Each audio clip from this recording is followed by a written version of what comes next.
Good morning, Bright Lord. Welcome to this video.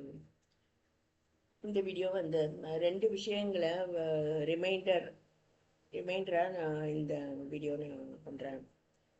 ஒன்று வந்து அவர் பெருகவும் நான் சிறுகவும் வேண்டும் அப்படின்னு சொல்லிட்டு யோவான் ஸ்நானன் சொல்கிறாரு.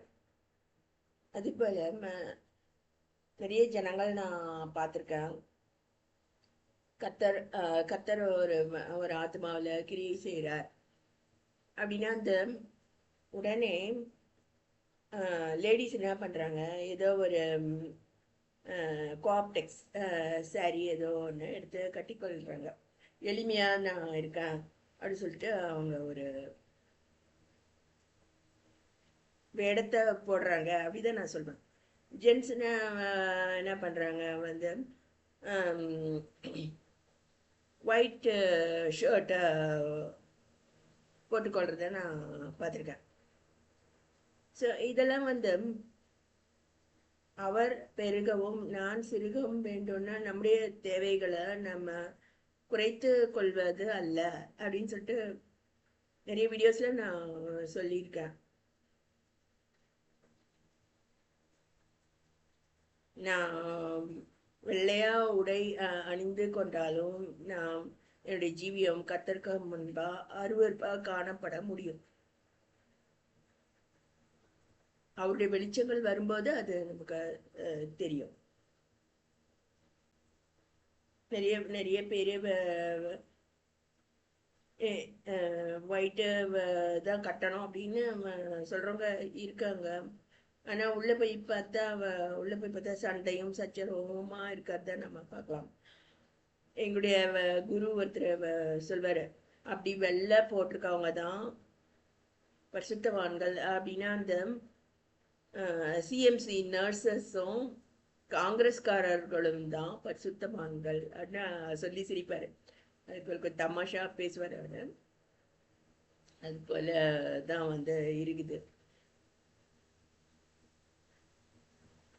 ஸோ அதுக்கு அடுத்த கட்டம் கூட நான் வேற வீடியோவில் சொல்லியிருக்கேன். நிறைய நேரத்தில் நம்ம நியாயப்பிரமாணத்தை ஃபாலோ பண்ண நம்ம நினைக்கிறோம். ரூல்ஸ் அப்படி நியாயப்பிரமாணம் அது வந்து சினாய் மலையில் ஏறுவது போல அப்படின்ட்டு மோட்ச பிரயாணம் அந்த நூலில் இருக்குது. விருப்பப்பட்டவங்க அதில் படித்து பார்க்கலாம். அதில் பார்த்தீங்கன்னா இந்த நியாயப்பிரமாணத்திலே ஒன்றிலே தவறினால் எல்லாவற்றிலும் குற்றவாளியா இருப்பான். ஏன்னா வந்து புதிய ஏற்பாட்டில் வந்து ரூல்ஸ் வேற மாதிரி ரீடிஃபைன் பண்ணிட்டாரு. அதாவது நீங்க வந்து தன் சகோதரனை மூடன் என்று சொல்லுகிறவன், வீணன் என்று சொல்லுகிறவன், இவங்கெல்லாம் வந்து நியாய தீர்ப்புக்கும் எரிநரகத்துக்கும் ஏதுவாய் இருப்பாங்க. சகோதரன் மேல் நியாயம் இல்லாமல் கோபித்து கொள்பவன் மனுஷ கொலை பாதகன் அப்படியெல்லாம் இருக்குது. அது போல நம்ம ஒன்றிலே தவறினால், இப்ப நம்ம எரிச்சலின் ஆவிக்கு இடம் கொடுக்குறோம் அப்படின்னா அந்த அறை பெருக்கி ஜோடிக்கப்பட்டிருக்கிறத கண்ட வெளியே போன ஆவி வந்து வேறு பல பிசாசுகளை கூட்டி கொண்டு வந்து அங்கே குடியிருக்கும். போல ஒன்றிலே நம்ம தவறினால் எல்லாவற்றிலும் நம்ம குற்றவாளியா இருக்க முடியும். ஸோ அவர் பெருகவும் நான் சிறுகவும் வேண்டும் அப்படின்னா அது நம்முடைய வெள்ளை உடை நம்முடைய பரிசுத்தத்தை குறிப்பது அல்ல. அது ஒன்று ரிமைண்டர் 1. ரெண்டாவது வந்து இது நான் நிறைய வீடியோஸில் சொல்லியிருக்கேன். இது வந்து மெஹந்தி கோனால டிசைன் பண்ண நான் கற்றுக்கொள்கிறேன். ஒரு டைம் பாஸ் தான் இது.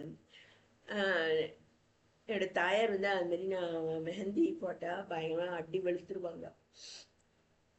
போன வீடியோவில் சொல்லப்பட்டபடி அது வந்து நம்ம பிசாசுக்கு இடம் கொடுத்தாதான் அவன் வந்து நம்மக்கிட்ட வருவான். கொடுக்கல, நான் கதவை கிச்சனை அடைச்சிட்டேன் அப்படின்னு வந்து வர முடியாது. அது போல் என்னுடைய டைம் பாஸுக்காக நான் செய்யக்கூடிய இது மாதிரி கற்றுக்கொள்ளக்கூடிய காரியங்கள் வந்து தவறல்ல. அல்லது வந்து நான் இது மாதிரி ஒரு புதிய வாட்ச் இது போன போன வாரத்தில் நான் வாங்கினேன். முன்னாடியும் ஒரு வாட்ச் இதே மாதிரி நான் வாங்கினேன். அதை வந்து எங்கள் வீட்டில் வந்து அது என்ன பண்ணிட்டாங்க, அது ஏதோ தண்ணியிலே ஏதோ போட்டுட்டாங்க. அதுமாரி எனக்கு மிகவும் பிடித்தமான டிசைன் இது. அது போல் நான் அதை வாங்கிறதுக்காக 15,000 நான் ஸ்பெண்ட் பண்ணேன். ஆனால் என்னுடைய வீட்டார் வந்து கஞ்சூஸாக இருக்கிறாங்க. அந்த தாயார் பார்த்தீங்கன்னா, இப்போ நான் ஒரு 5,000 வச்சுருக்கேன்னா அதை எடுத்து போய் காணிக்க போட்டுடணும்னு சொல்கிறாங்க. அல்லது 1 lakh வச்சுருக்கேன் அப்படின்னா வந்து அதை அவங்க பொறுப்பில் நான் கொடுத்துடணும் அப்படின்ட்டு எதிர்பார்க்குறாங்க. அதில் வந்து 10,000 அவங்க டைட்டாக கொடுத்துடணும். கொடுத்துட்டா God will be party to that theft or crime அப்படின்னு அவங்க நினைக்கிறாங்க. அது போல் நம்முடைய இருதயம் கர்த்தருக்கு முன்பா சுத்தமாக இருக்குதா, அல்லது நம்முடைய கிரியைகள் கர்த்தருக்கு ஏற்புடையதா இருக்குதா, பிசாசுக்கு நம்ம இடம் கொடுக்குறோமா, அதெல்லாம் தான். அதை வந்து கர்த்தர் நியாயாதிபதியா அவர் பார்க்குறவரா இருக்கார். உலகம் வந்து உலகம் வந்து நம்முடைய சோத்துல மண் அள்ளி போடுமா. இப்போ ரட்சிக்கப்பட்டோம் அப்படின்னு நம்ம சொன்னாலே வந்து நம்மளுக்கு இடையூறு பண்ண நினைப்பாங்களாம். இப்போ இடையூறு பண்ணாலும் நமக்கு வந்து ஒரு பாம்பு வந்து ஞான ஸ்நானம் வாங்கிடுச்சான். அதை வந்து அடிச்சாங்களாம், உதைச்சாங்களாம், நொறுக்குனாங்களாம். அது குரு திரும்ப வந்தாராம். குரு கிட்ட அது சொன்னதான், அது மாதிரி நான் வந்து ஞானஸ்நானம் வாங்கிட்டேன்றதுனால என்னை அடிச்சு நொறுக்குறாங்க அப்படின்னு.